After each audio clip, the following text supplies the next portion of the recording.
The podcast will begin in 8, 7, 6, 5, 4, 3, 2, 1.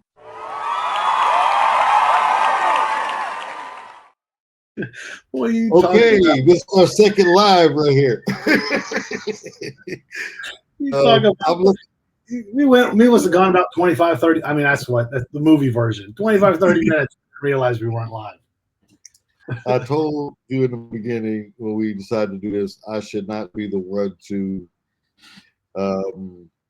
produce this because I don't know what I'm doing over here, man. I'm just buttons, and I didn't put the record button. So here we go, part two. We're talking about helping out entrepreneurs and stuff. I thought you told me about a great business idea. It was in the online gaming space, and you showed me the numbers, and there's people out there making a better than a substantial. They make it better than Burger King, McDonald's living. So can an entrepreneur that's working from home or that has a job, can they do this as a side hustle? Absolutely. I mean, it's the as you were saying before, it's the moral compass on how you have it in regards to gambling. I kind of associate it the same thing as if you're owning a bar. If you got a bad view of alcohol, then it's probably not your realm. Gambling is going to be the same thing. Is what I've always seen is the same thing you see with marijuana usage and everywhere else. If the government can figure out a way to go ahead and get money off of it, they're going to do it.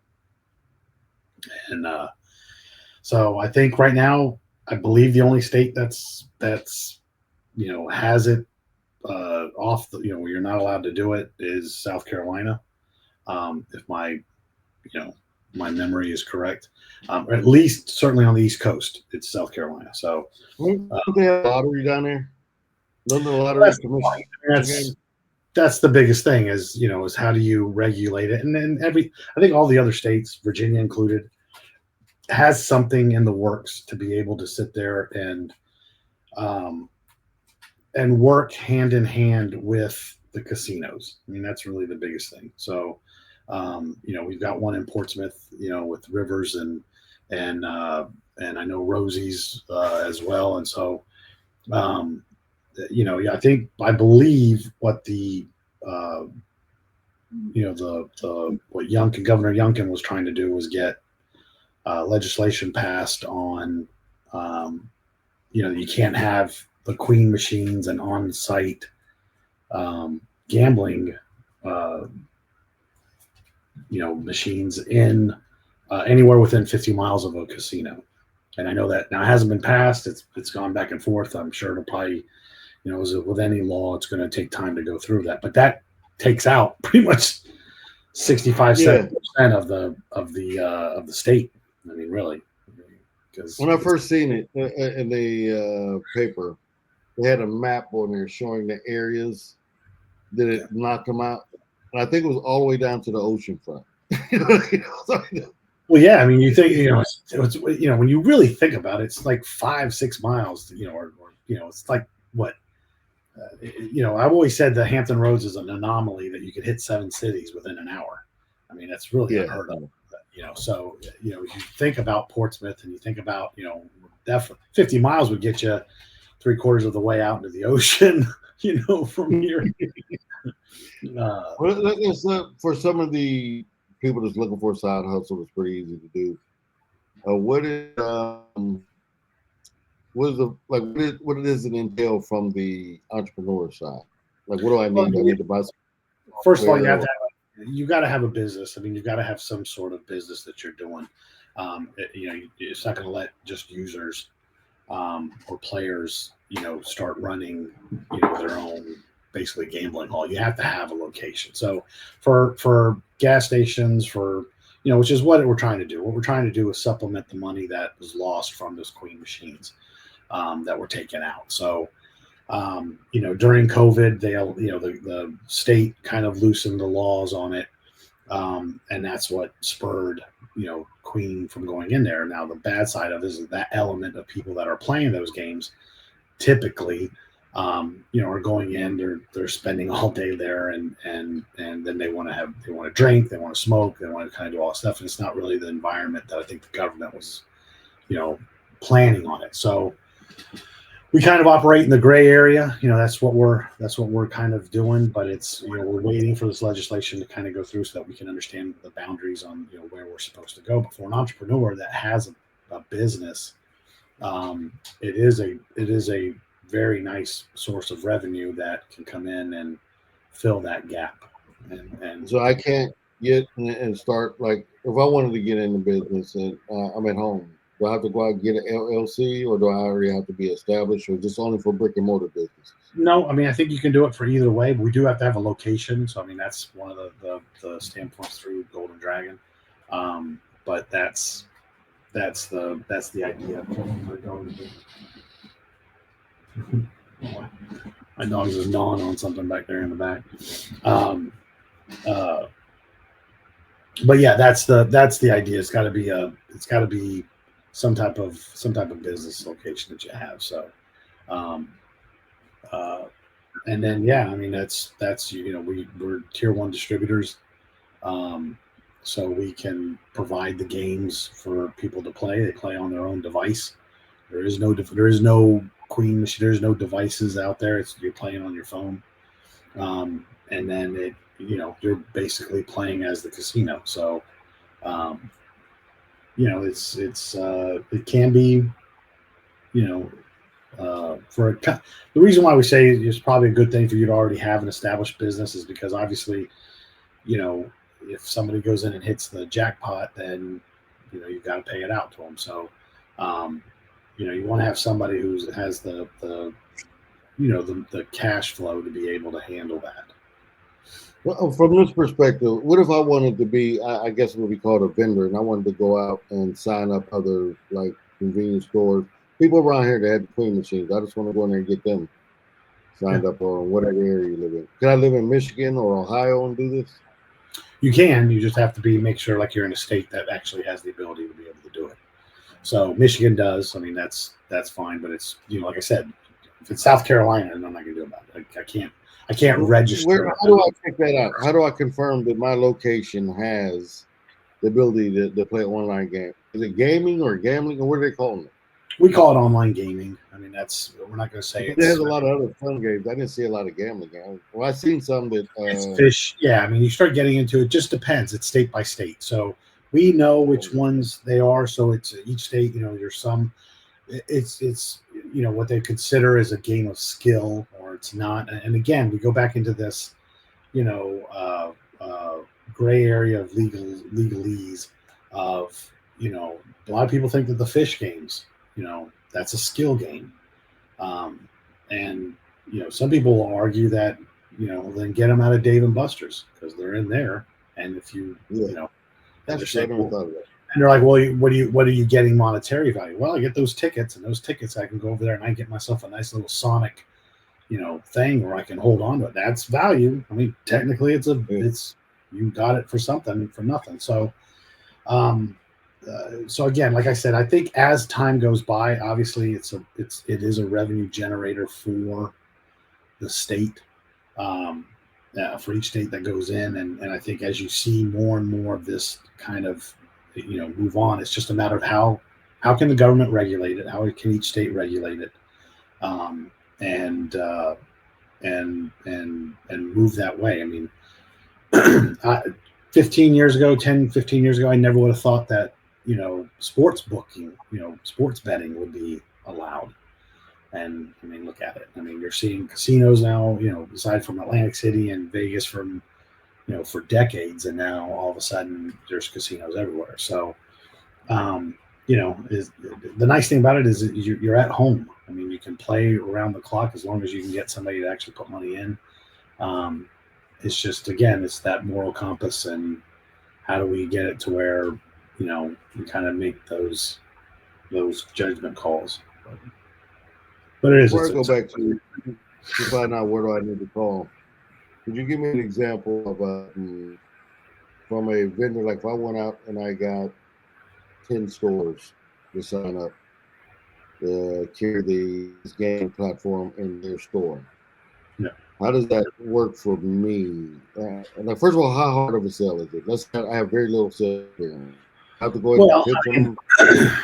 It is a sale. I mean, that's for sure. So I mean, there's still you still got to go and convince, the um, the store, the owner. A lot of times they think, well, I don't want to necessarily pull that element that's in there, or that you're, or they think that the splits can be done better. Or a lot of them try to go back and say, hey, this is how it was um, with Queen or however it was. The biggest thing that I would say is, there is a split, so it varies from location, depends on how much of the bank that you're taking, but that's the biggest thing, is trying to say, hey, you're not taking any foot space within that convenience store. So I mean, that's the thing. Normally what we would do, if it's somebody who works for one of the tier 1 distributors, then we would go ahead and you would take a piece of the split that that we would have to, obviously we have to pay the actual vendors, but it's usually on a weekly basis. I mean, it's cash, or however they want to pay for it. They each week we give them a report, and then we settle up from there. So it's a pretty lucrative thing for the clients. Certainly helps, uh, take the place of what they were losing at Queen, from the Queen machines, or whatever on site devices that they were having, um, and moves that device to the user. So, and they're playing at home. On average, from what you've seen out there, and I like to get down, follow the money. On average, on low end, let's keep it low end, because the people that end up watching this from replay or whatever. How much money have you seen the store make? How long does it take for them to start ramping up? Like these little 7-Elevens, all that stuff. Yeah, I mean, I've seen it. I've seen clients receiving, we work off of profit, so we don't work off of what they're winning off of, if they're redeeming the money that they get. So normally I've seen, usually to start off, until word gets out, that this is what's going on, and it branches from there. I've seen anywhere from $500 to $600 in profit a week to start, just until you start getting some of these guys moving along. That's the store owner, right? That's what they were. Right. That's the store owner. So I mean, you're just trying to get the word out. You're trying to get players that want to play, and they're comfortable with doing it and realizing that it is legit. And then I've seen it go all the way up to, on average, it takes a couple of months, but most stores that I've seen average anywhere low end of probably about $1,500 to $3,000 a week in profit. I'd say the sweet spot's probably about revenue that you're bringing in revenue wise. I mean, you could bring in 25 to 30,000 in the week, and then so that's what the store owner brick. That's his cut of everything when all said and done net. No, I mean, then it goes off the splits. That's the profit. So the profit would be $5,000. I'd say not 5,000, but you're talking about 25 to anywhere from $1,500 to $3,000 seems to be the legitimate. You're going to have times when people are hitting, and they're redeeming, no different than any other casino. Then it's whatever the split is that you have with the sales rep or the distributor who came in. So, and it varies. It varies on the volume. It varies on how many stores you've got.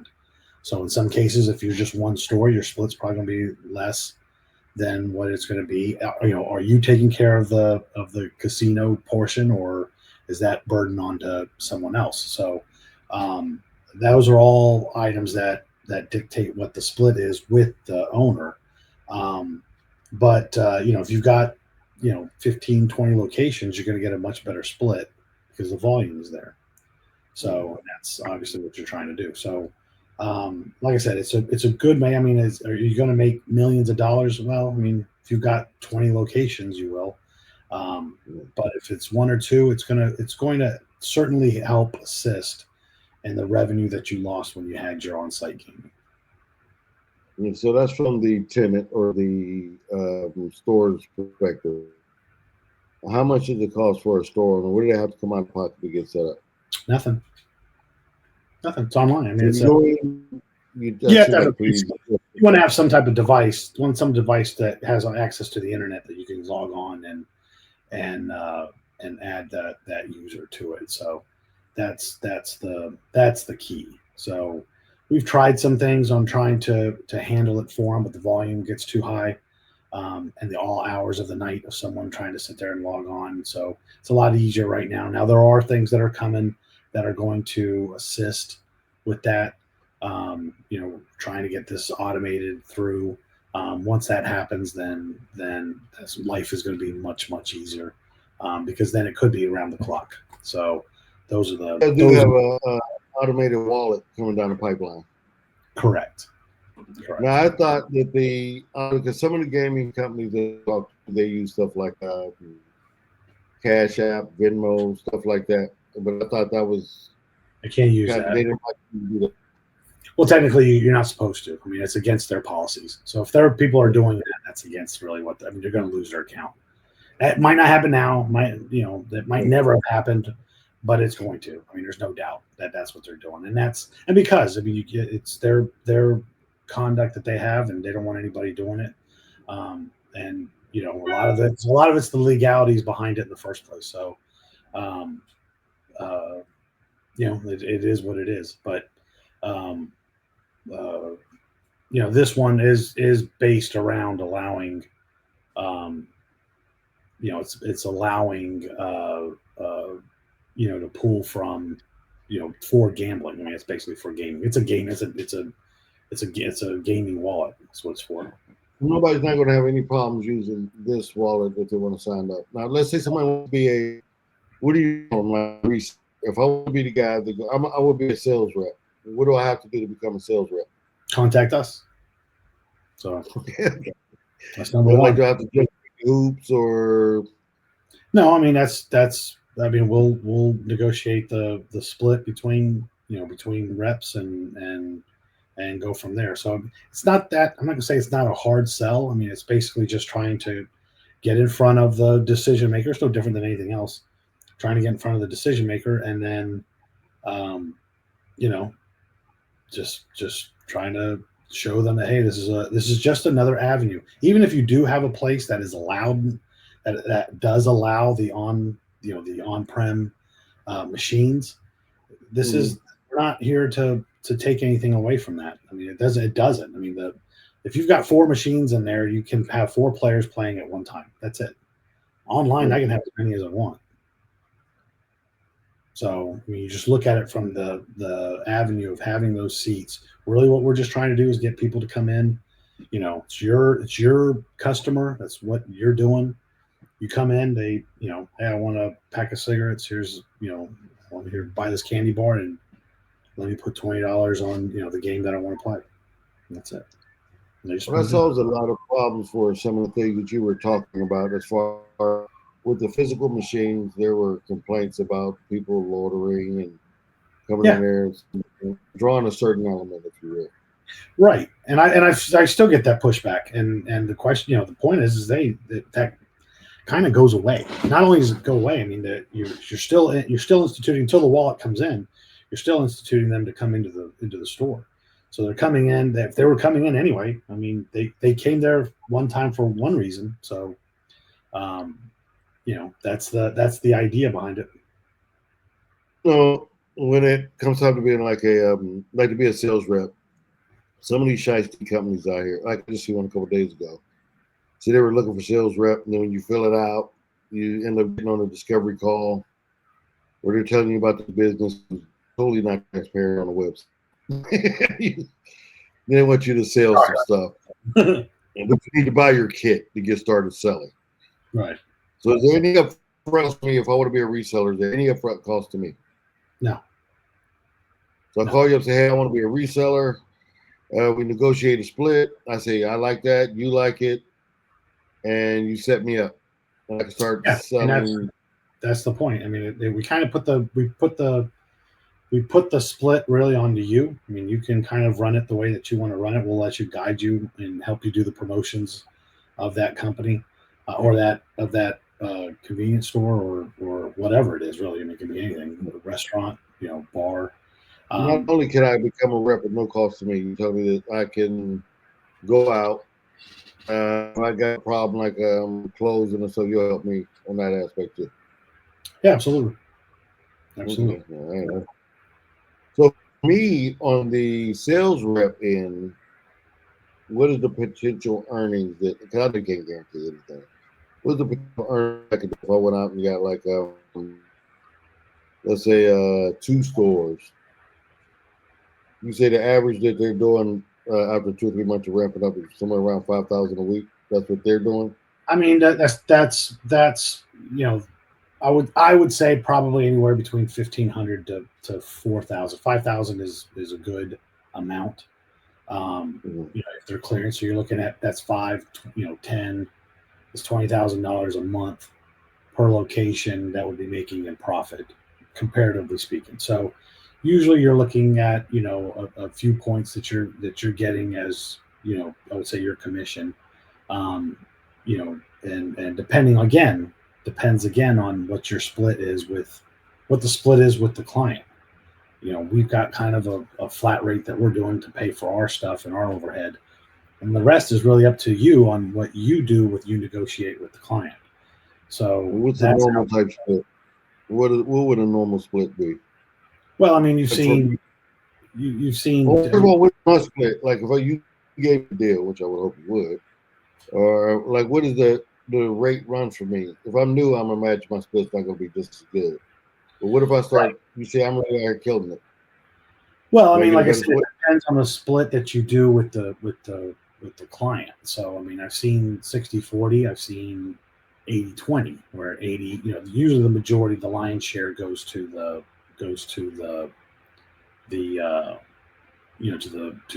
building. Yeah, so they're usually getting the lion's split. So, I mean, an 80-20, you're bringing in tens of thousands of dollars. Usually. And of course there's competition now out there, so that kind of changes the game on how things are doing. But you got to look at it from a volume standpoint. If you're making 2 to 3 points, if you just look at it from a calculator standpoint, if you're making three points on it, 3%, and you're going, well, that's not really that much money. But you look at it from $5,000, you're making $150 a week off of that one location if it's 3 points. So, and that's total profit that you have. You get, if you had 10 accounts that were doing that, then you're looking at $50,000 a week. And now you're looking at a $1,500 check. You're making $78,000 a year from just going around and picking up money. Well, that's the reseller, right? That's the reseller's money.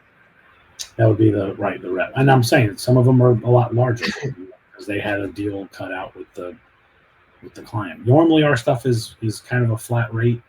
But again, it just depends. So that's something, like we said, it depends on who the client is, depends on where, how many they are and what you're doing. But it can be a pretty decent little side gig. It sounds like, and that we're talking low end problems. The next level beneath this is you just don't do nothing. Yeah, it seems like an easy, straightforward sale. Well, once it's done, I mean, then you're just Then you're just going around and getting their checks and stuff that they have for their cuts on what they have. So, how do you pick up? You say you pick up weekly? Pick up weekly because the amount of money that they're doing can get pretty large, and so last thing you want to do. Plus, we have to pay our bills. Ours is overhead is weekly, so it has to be done that way. So, that's the gist of it. But again, it just shows that, it's just another revenue stream when you're looking at it from an entrepreneur standpoint. People that know a lot of people that are playing those games, especially if it's somebody that's, around here that's pulling it from someone who's not from the Hampton Roads area. Well, now it's money that's being siphoned outside of the area. And as we always say, you would like to keep it local. It's usually what I always like to say. There's something I was thinking about doing myself, and I noticed there's a couple of states that I've talked to friends in, and it's always somebody else that they're talking about. Right. They sit there and play those gaming machines all the time. I said, "Wow, what if they had the ability to play it at home?" Yeah, I mean, Now, for again, me, from a reseller point, I'm a reseller. I go out the gate. I'm ambitious. I go out there.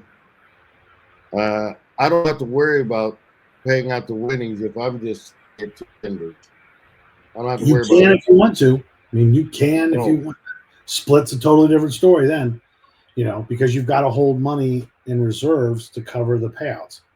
So, you can get that realm, but you're handling the entire back end, and that can be extremely overwhelming. So it gets to a point where, because you got people then that are they're not contacting the location is drumming up the users, but the back end is being done by someone else, done by you, and that can get to the point where you start getting a multitude of locations. It's you're gonna have to you're hiring now people just to sit there and take care of people's transfer of money or logging accounts or creating accounts, and that just becomes a pain. So until the stuff is automated from that standpoint, I unless you're gung ho about doing it, it certainly can be a good split. But again, you're got to hold money. There's nothing that's going to taint a reputation for a location faster than you're not being able to pay out, and that's not good for anybody. What have you seen some people hit for in there, like for the individuals that want to just play the game? They like playing the games. I think the max I've ever seen is a $5,000 jackpot, I believe. Now it's I've seen them hit it multiple times, or a couple times. So, or they built it up. So you can set the rules that you have, so that you want to make sure that there's no you're handling everything the way you're supposed to handle for the tax situation. If you're shelling out a good amount of money. So it's up to you on how you dictate your rules, especially when it's cash flow. If you're a location, say I pay out $500 a day, to a person, just because it's easier on the cash flow. That makes sense. Yeah, and then you don't have to worry about it too much. Maybe time for your piggy bank to build up as you pay them out every day. Yeah, I mean, it just it, especially if it's somebody who's, let's say, they got $1,500 or whatever, and you could say, all right, well, you're going to come every day. Yeah, I'll come for the next 2 or 3 days. So the owner can sit there and make sure that he's got the cash on hand to still function the way he's going to function, his business normally, but he can pay out if he needs to pay out. So you can set those rules. I always say you can do it the way you want to do it. Just make sure that you let the players know that these are the rules of how you play, so that you don't cause any issues later on. Last thing you want is anybody to sit there and think that there's, that you're doing something shady, or you're doing something that shouldn't, this game's not paying out now, or whatever. It's all random. And I think that was enough to have Lewis on here for something. I don't know what it is. That's the big guy. Yeah. If you will. I'd love to have him on, but he's on punishment until the wallet comes out. And I just wanted to say that. Replay this video. Yeah, he's probably cringing. I think this is one of those great entrepreneurial things. I would like to know some of these, because this isn't like our traditional live right here. No. This is us just going live and talking about some of the discussions business-wise that we do normally. We want to start more. But I want to talk about some other stuff. I think next time we come on, let's talk about. I know you're working on a one-on-one sales coach training program. Yep. You're working on that. Yep, I've got the curriculum for up to 3 month. Just to get them coming back and to give them do something good. You're doing now. First of all, how many years have you been in the sales training? Like, you've been a sales guy? I've been a sales rep for close to 20 years. So, and enterprise sales. How much money have you generated over those? If you don't mind me asking, I know it's been the millions of deals or Like money that I've made or money that I've generated for the companies that I work for. money you generate for the company. I don't want to say how much money you made in case IRS is looking for you. Yeah.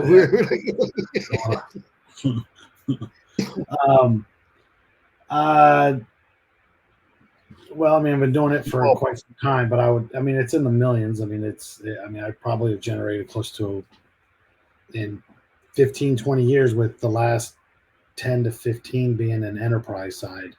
I mean, I would probably safely say that I've generated close to probably $100 million for companies. So it's fair to say that you have some experience out there selling and closing deals. Is that fair to say?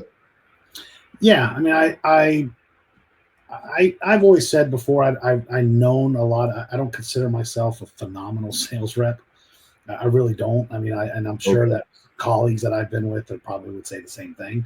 I would say though, but I have hit. I mean, that's the nice thing about it. I consider I've seen it. I know what the work. I know what the work requires to get there. I think a lot of people, myself included, get into a rut of where you're successful and you're like, I'm good, and then all of a sudden, now you're like, oh crap, I really still have to work on getting people into the top of the funnel and that route. I will always remember this. One of my old bosses said, if you just work the entire quarter as hard as you would do in the last week or two, and which I've always said, the only reason why that seems that way is because you're asking me to pull it from one quarter into the quarter that we're in now. I already think that this is going to close in Q3, and now you want it in Q2. So it's not that I'm not working it through the entire quarter, but your emergency has now become mine, and that's so. But I know I certainly know what it takes, and I certainly know, like I said, I've seen different strategies. I've been around for a while. I've been with some phenomenal teammates, and I've seen stuff that's out there, and there's a lot of stuff that's good. I think a lot of it is repackaged, and I've always said, if you're, they kind of make the leap. They talk about, you're cold calling, or you're doing this, or you're doing that, and then they just, they tell you what you're doing wrong on the call, to not get them. And then they immediately jump to, well, what do we do now during the discovery? And they never really bridge that gap of, well, wait a minute. How did I get that? Coaching? Absolutely. Because I think that's the biggest thing. And I certainly know that your expertise certainly helps that realm as well. And yeah, so I mean, I've seen a lot of younger reps that go through, they're nervous, or they got issues, and my dog's chirping back here, Chico. So I'll get Chico on the podcast one of these days. Yeah, that's my buddy. Wandering around. So, well, I think this one-on-one coaching, first of all, it's something that it's not the first time it's been done, but usually it's so unaffordable that people that I like to help, the small mom and pop type things, the solopreneurs and entrepreneurs starting out. Do you have an idea of, is there going to be some cons in the price tag of this? Yeah, I mean, I'm not here to fleece anybody. I mean, obviously, first of all, what I want to do is actually have live one-on-one training. So I don't want it to be, where you're just packaging it up and then just sending it out, and then you go, well, you figure it out and call me if you want me, if you need me. So I don't start out that way. I want to see really if it's something that if first of all, see if there's a demand for, if there's a market. I mean, I believe there is.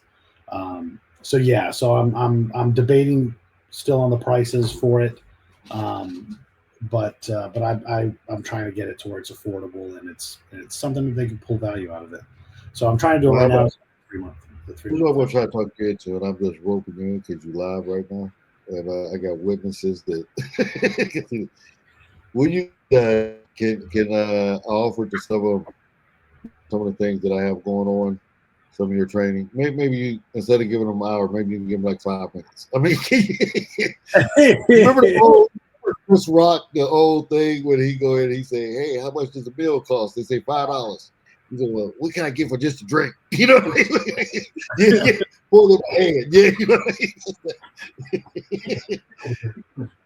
mean? I would love to see other people that come on a podcast that we're going to have, whether they own a barber shop or they're making 100,000 a year or 100 million a year. I would love to see some of the little guys level the playing field and get a chance to make that big money. Anybody that made $100 million over their career, I think that's pretty good. I think that's pretty good. I mean, I've seen a lot of people that You say you're mediocre. You say you're mediocre. You say you're all right, but you're pretty modest with that.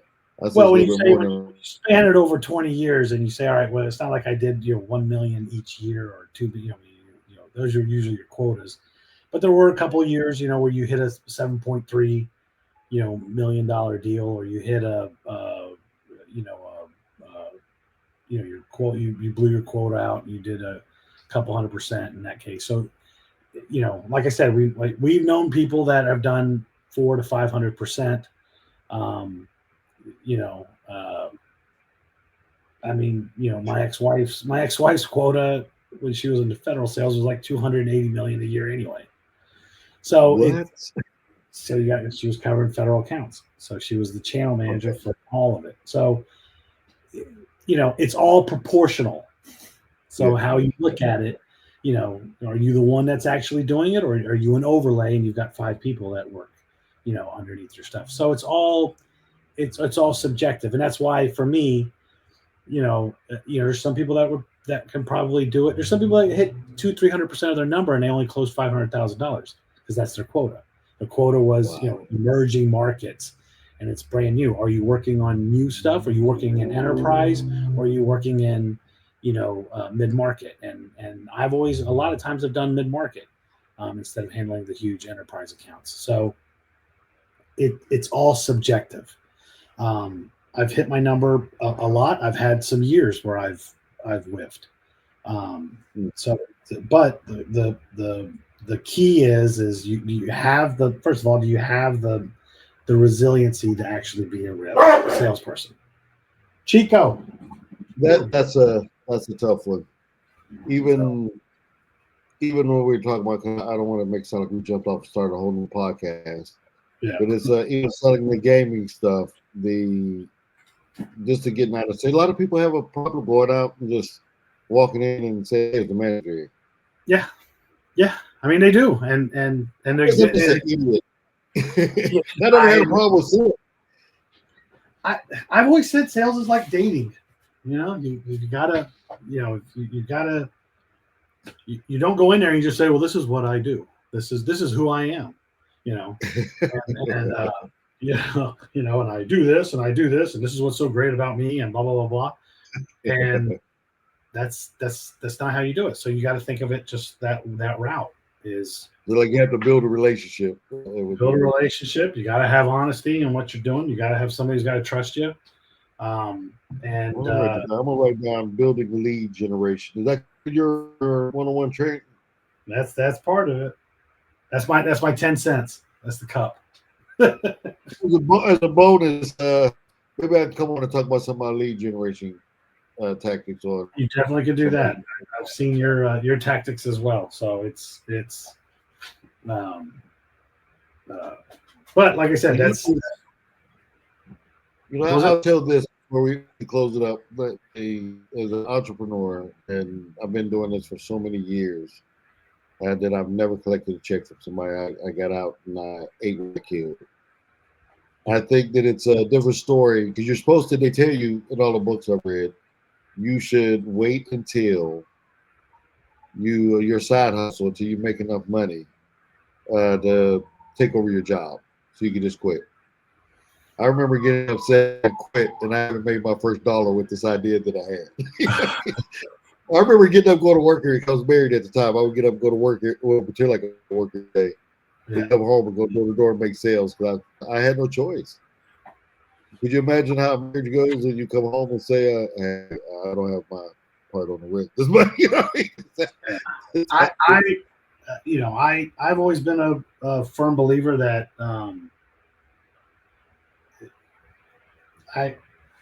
unless my side hustle is passive, I can get it to where it's a passive income. Then and that gets built up. If you could do both, then why not? I mean, unless it's consuming everything that you have, then why not? I think that's the realm, as you were speaking for in the beginning. Is why not do both? I mean, why not be as long as you're being able to give 100% to your actual income, to your job that you have, and this doesn't alienate from you, and then you can still devote enough time to your side business, whatever that you're doing. That's what true entrepreneurs are doing anyway, and it gives you so much more power. It gives you the ability to create wealth, to generate wealth, and there's so much opportunity. There's so much opportunity right now, especially in sales, because at the end of the day, sales. You mean as an entrepreneur or as getting a job working for a company in sales, or both? I'd say both. There's with AI is coming along. There's so many ways that you can be innovative now, and have AI help you develop it.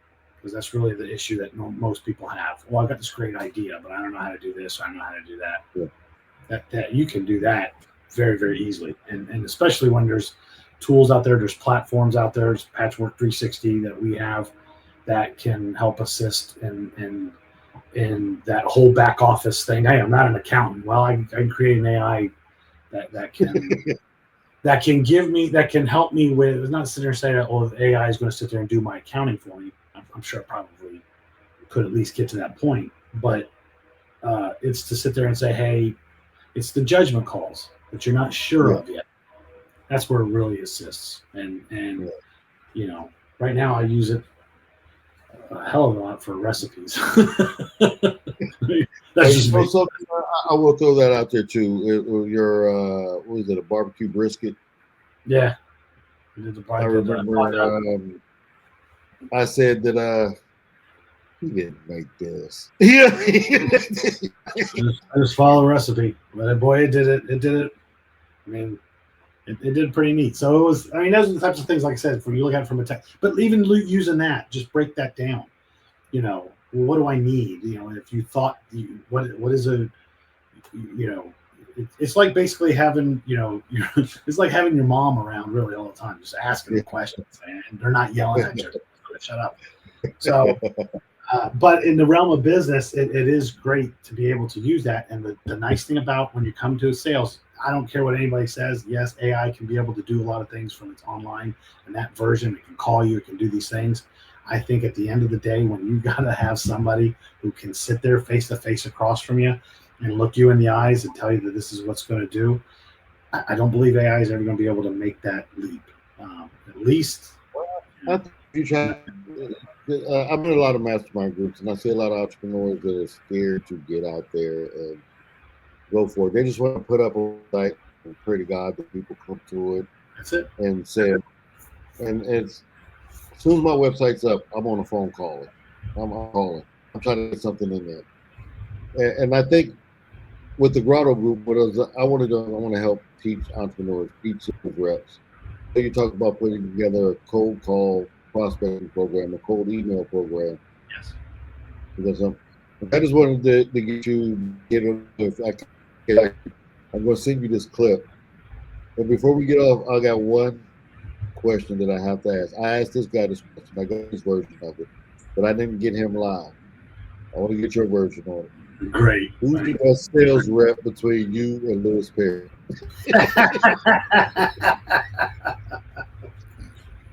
Well, put it this way.